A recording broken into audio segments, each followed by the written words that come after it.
Hello, this is Robert Rickover at Body Learning, and today my guest is David Gorman, who's an Alexander Technique teacher who lives in Toronto, Canada, and he has over the years developed I guess we could call it kind of an offshoot of the Alexander Technique called Learning Methods. You can find out a lot more about that on his website, which will be next to the interview. And today we're going to talk about, or David's going to actually talk us through an exercise that he uses in his workshops. So, David, welcome to the show. Hi, Robert. Thank you. And could you just say a word or two about what you're going to do, and then go ahead and we'll go through it. Okay. This is a series of kind of graduated explorations, I guess is probably the best word, explorations and demonstrations that I've developed over the years as I saw so many people were kind of very aware of what was going on within them as they began to have Alexander work, but they were often either misunderstanding what the feelings were as they went into movement, the tensions, the strains, the efforts, and they were often less aware of a kind of larger relationship between them and support in the world around them, and tended more to focus on what was going on kind of inside, that is their state of wholeness within themselves, but not as often not as aware of their relationship to the planet and support. So I developed this series over a while to kind of help people get back in touch with what it actually feels like to be in support and to not be in support, and to know what's going on, so that you would have enough experiential feedback right in the moment of doing everything you do in daily life to use yourself well, on the one hand, and also on the other hand to really understand what it is that you're feeling. So I want to start this off as I would normally do in a workshop, with just this step-by-step process, which I call standing on top of the world for fairly obvious reasons. And it will only really make sense to you listening if you get up and follow along with what I'm doing. And as I'm saying, now do this, stand here, play around with this, you do it yourself, so that you're getting the experience as we're going through it. So without further ado, I'll just start. So I want all of you listening, to just find a place where you can hear what's happening, but come to standing in your normal way. And then I want to ask you a question. So if you're there standing more or less the way you would normally stand, the question is, how many of you, that is, you can sort of just find this for yourself, how many of you are standing so that you have more contact on the front of your feet than you do on the back? And how many of you may be standing so that you have more contact on the back of your feet than the front, if you just sense your contact with the ground? Or how many of you have more contact on one foot than you do on the other? And generally speaking, when I'm doing this as a workshop with 15 or 20 people, I'll find that well over, usually 75% or more, are one way or the other, and a relatively few are where they would more or less say, I have an even distribution of contact. I'm no more to the front than I am the back, no more to one side than the other. Okay, so as you register where you are in your normal way of standing, I want to make a statement, a somewhat provocative statement maybe, but then proceed to back it up with some actual experiences of which you will be the judge of the results of those experiences.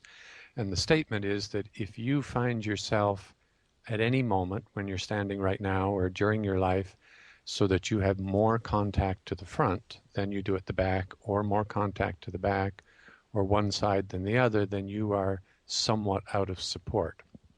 And there will have to be things happening within your system to deal with that, as we'll find out in a moment.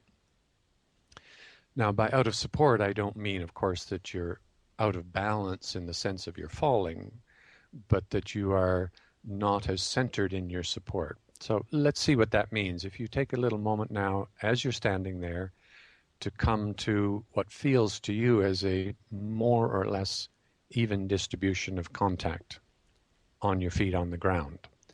So it's kind of, I say it as more or less because it's just kind of a wiggle around a little bit and go until it feels, roughly speaking, equal. Okay, this is our kind of reference point that for the moment I'll be calling an even distribution of contact on the ground. And as much as possible, while you're doing all of these demonstrations and explorations, I don't want you to kind of narrow down to feel down at your feet, but to stay kind of up in yourself and available to the world around you, looking out and seeing things.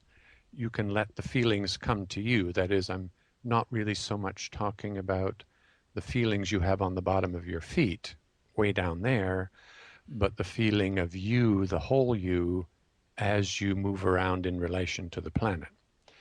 So as we're going through this, be your whole self available and looking in the world as you would do in real life while you play around with this. So the first little bit of an experiment here then as we start off with this is come to that even distribution of contact, more or less same front to back, side to side. And I want you to see if you go just ever so slightly backwards, how much do you, or how little do you need to go backwards before you feel that there's more contact on the back of your feet than there is on the front? And again, for most people, if you look around in a big group, you'll see people moving maybe a centimeter or an inch or so up at their head level. In other words, not very much. You only need to go a little bit back before you can feel that change in contact. And similarly, if you come back to the even distribution contact on your you on the ground, how much do you need to go forward before you feel that there's a change, more contact on the front than the back? And again, it's not very much. So our first sort of principle here or point is that this is feelable. We can feel our contact on the ground and we can feel how it changes. It's a conscious sensation if you're open to it. And it's quite sensitive. You don't need to move very much before you can detect that something has changed. Okay? Mm-hmm. And in a sense, in other words, this even distribution of contact is not a little place. It's a slight little area with just enough wiggle room in it that you can go a little bit backwards or a little bit forwards, enough wiggle room that you can be free and open and have little adjustments and have breathing and look around and still be more or less centered until you notice that you've gone a bit more forward or a bit more back. So step one. So step two is to extend it a little bit. Now come back to that even distribution of contact again. And this time I want you to do something a little bit different and listen to what I'm going to say first before you do it. But I want you to go back just that slightest little bit until you can notice that there's more contact on the back of your feet than the front. And while you're doing it, see if you notice anything happen within you, anywhere within you, as you go that little bit backwards. So go ahead and do it now. And maybe I'll ask Robert, because he's sort of following through with this, what if anything, he noticed? As I came back a little bit, I can't say that I noticed a whole lot. I did notice in going forward that my knees spontaneously unlocked a little bit. But on going back, no, I didn't notice anything myself other than going back, and the weight being more on the back of my feet. Yeah, right. Well, we'll bring it to something larger as we go through it. Mm-hmm. Again, when I'm doing this with a group, and I'll say it out now because there'll be hopefully a large number of you doing this while you listen to the podcast, the kind of things I typically get, or the most common one is people go back that little bit, is they feel a little bit of grabbing around their knees, just above their knees. Sometimes people feel a little bit of grabbing in the front around their abdomen. Sometimes they feel a little bit of change in their breathing. It depends a lot on the person and their particular set of habits. For sure, if I go back a little further, I can feel the grabbing in my knees and the front of my legs. Yeah. And I think that's related to when I came forward, noticing that my knees unlocked a little spontaneously. So. Yeah. And at this point, I would normally ask people, do you know why it tightens in the front of your knees when you go backwards? And in fact, you can find out for yourself exactly what it's doing for you, because we have the ability as humans to be able to turn off these responses when we want. So if you come to that even distribution of contact again, this time as you go back a little bit, or a little bit more in your case, Robert, or anybody else that didn't feel that, go back just enough and ask that not to tighten in front of your knees and see what happens.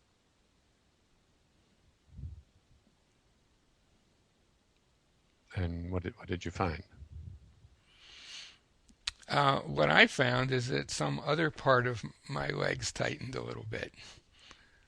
Yeah, you'll either get something else jumping in to take its place. If you turn off everything, you'll find that you, in fact, start to fall over backwards. Well, yeah, exactly. Yeah. And in other words, you'll see, and as we see with the rest of these as they come out, as soon as you go back that little bit off that even distribution of contact, something has to tighten to protect you from falling. And if it doesn't tighten, you start to fall. And we can play with this a little more exaggeratedly now to reveal a bit more of the principle. Come back to the even distribution of contact again. This time more or less doing the same thing, but going back a little bit further, not far enough to have to take a step, sort of a middle distance, maybe twice as much as before, and see what happens within you as you go back that bit extra. And so what I sensed was additionally a little tightening in my abs. Yeah.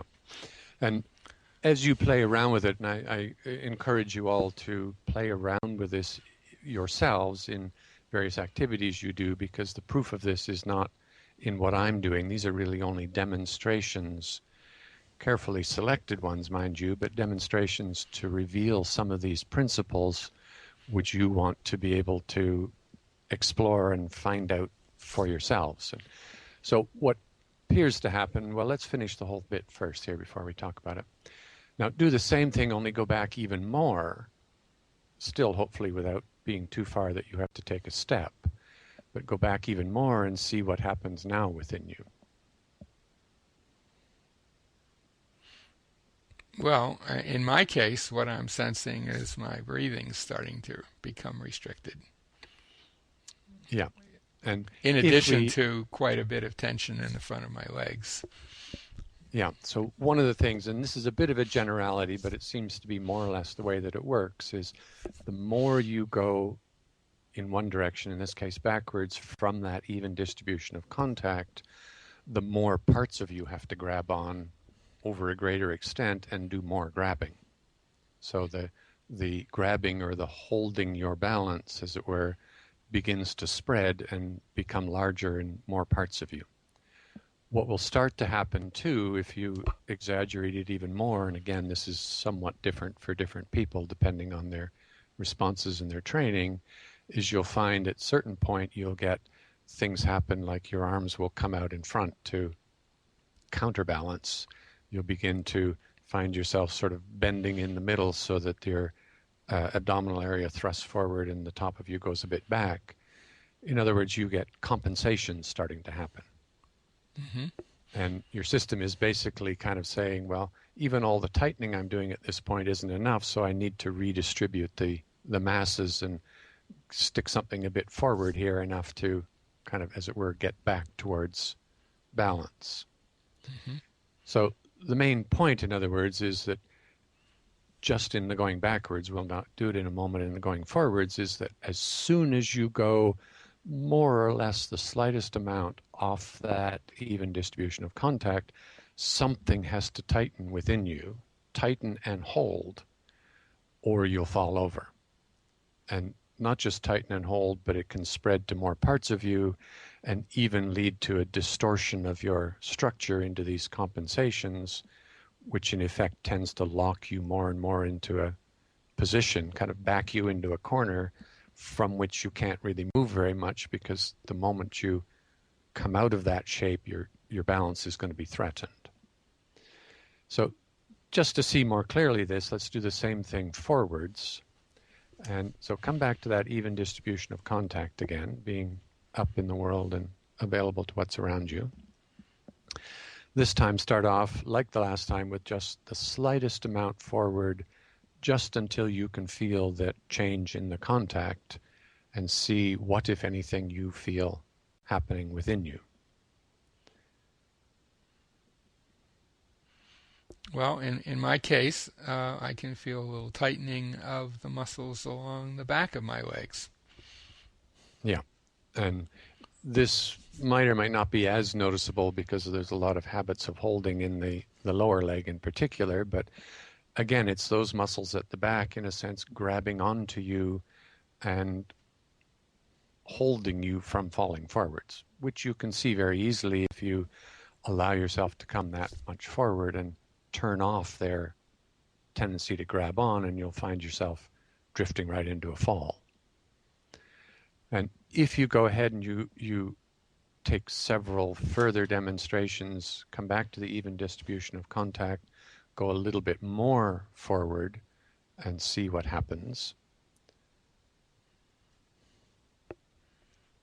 Do you in fact find the same things? You get more holding perhaps in different places, and as you really quite exaggerate it, start to find those compensations, only this time you'll find your arms will tend to go backwards, and you'll bend in the middle so that your bottom goes backwards and the upper part of you comes a bit forwards. Mm-hmm. For a lot of people, when they're going backwards, the one we did before, at a certain point they'll find that the front of their feet start to come off the floor. Right, and I noticed that the backs of my feet came off the floor going forward. Yeah. Which is not surprising, I guess. Yeah. Well, and if you think what's actually causing that, why that's happening is you have those muscles, let's say in the going forward, that come up the back of your leg from your heel up onto your lower leg and up onto the bottom of your upper leg. In a sense, what they're doing as you lean forward is they're reaching out from the heel, grabbing onto your leg halfway up and tightening back to hold you from falling, kind of like a guy rope. Mm-hmm. But of course, when muscles grab and tighten like that, they don't pull in just one direction, they're pulling equally in both directions. So they're pulling down and back on the middle of your leg just as much as they're pulling up on your heel, and eventually that pull becomes strong enough as you lean forward to lift your heel right off the ground. Mm-hmm. There's another thing that some of you may feel, especially as you get out there a little bit more going forward, is you might feel your toes begin to sort of tighten up and curl up a bit and press against the ground. Mm-hmm. Mm-hmm. And that's happening because if you just see when you go into a step, when you come a bit forward into a step, your foot bends at the ball of the foot and the toes stay on the ground. In other words, for practical purposes, the support foot ends at the ball of the foot in movement and walking. But as you come a bit more forward and that isn't enough of a support, the system automatically tightens up the toes and pushes them into the ground, extending your foot out another couple of inches in terms of support. Mm-hmm. Mm-hmm. Which you can see very clearly what it's doing for you if you get out there where your toes are a bit tightened and pressing against the ground, and then you suddenly let them go, you'll start to fall forward. Mm-hmm. Yep.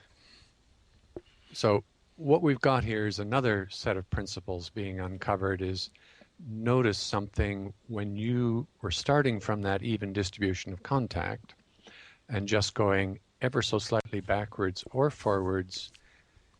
Let's take the backwards. You were going backwards. did you have to say, let's see, I'm going backwards now. What shall I do? I think I'll tighten just above my knees there because I did my abdomen yesterday, so it's the knees turn. In other words, did you do any of that consciously or just find that it happened to you? Mm-hmm. Yeah, well, in my case, it just happened. I wasn't planning. Yeah. Yeah. So, in other words, what we're seeing automatic responses where you implicitly and sometimes explicitly are saying, well, I'm going into this position, but I don't want to fall over and hit my head on the ground.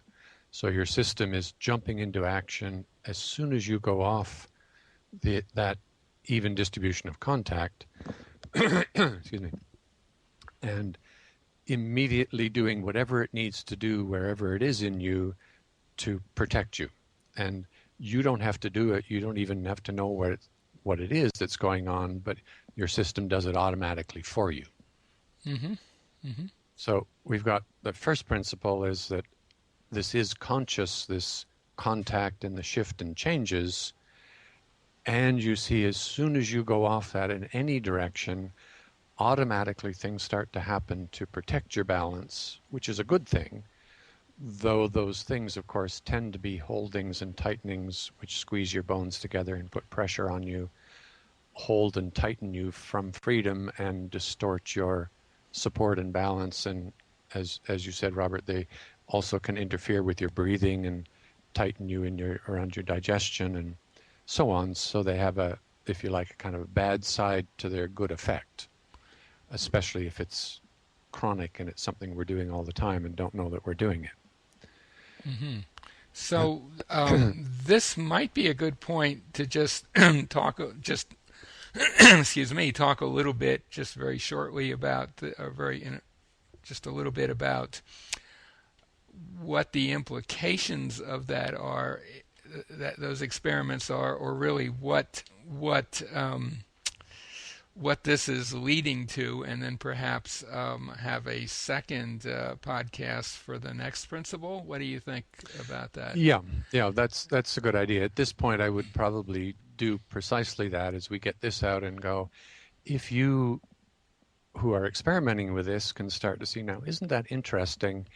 Here I seem to have this kind of even distribution of contact where these tightenings and holdings and distortions don't have to happen.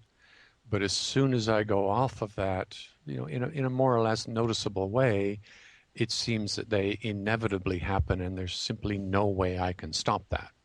Or even if you can stop the thing you noticed the first time, something else is going to jump in and take over. In other words, if you, let's say, if you just say you're not going to tense your knees, something else in your body is going to tense because, as you say, there's this a kind of a very powerful mechanism of self-protection that doesn't want you to fall over. So whatever your body has to do to prevent that is going to happen to the limits of its ability.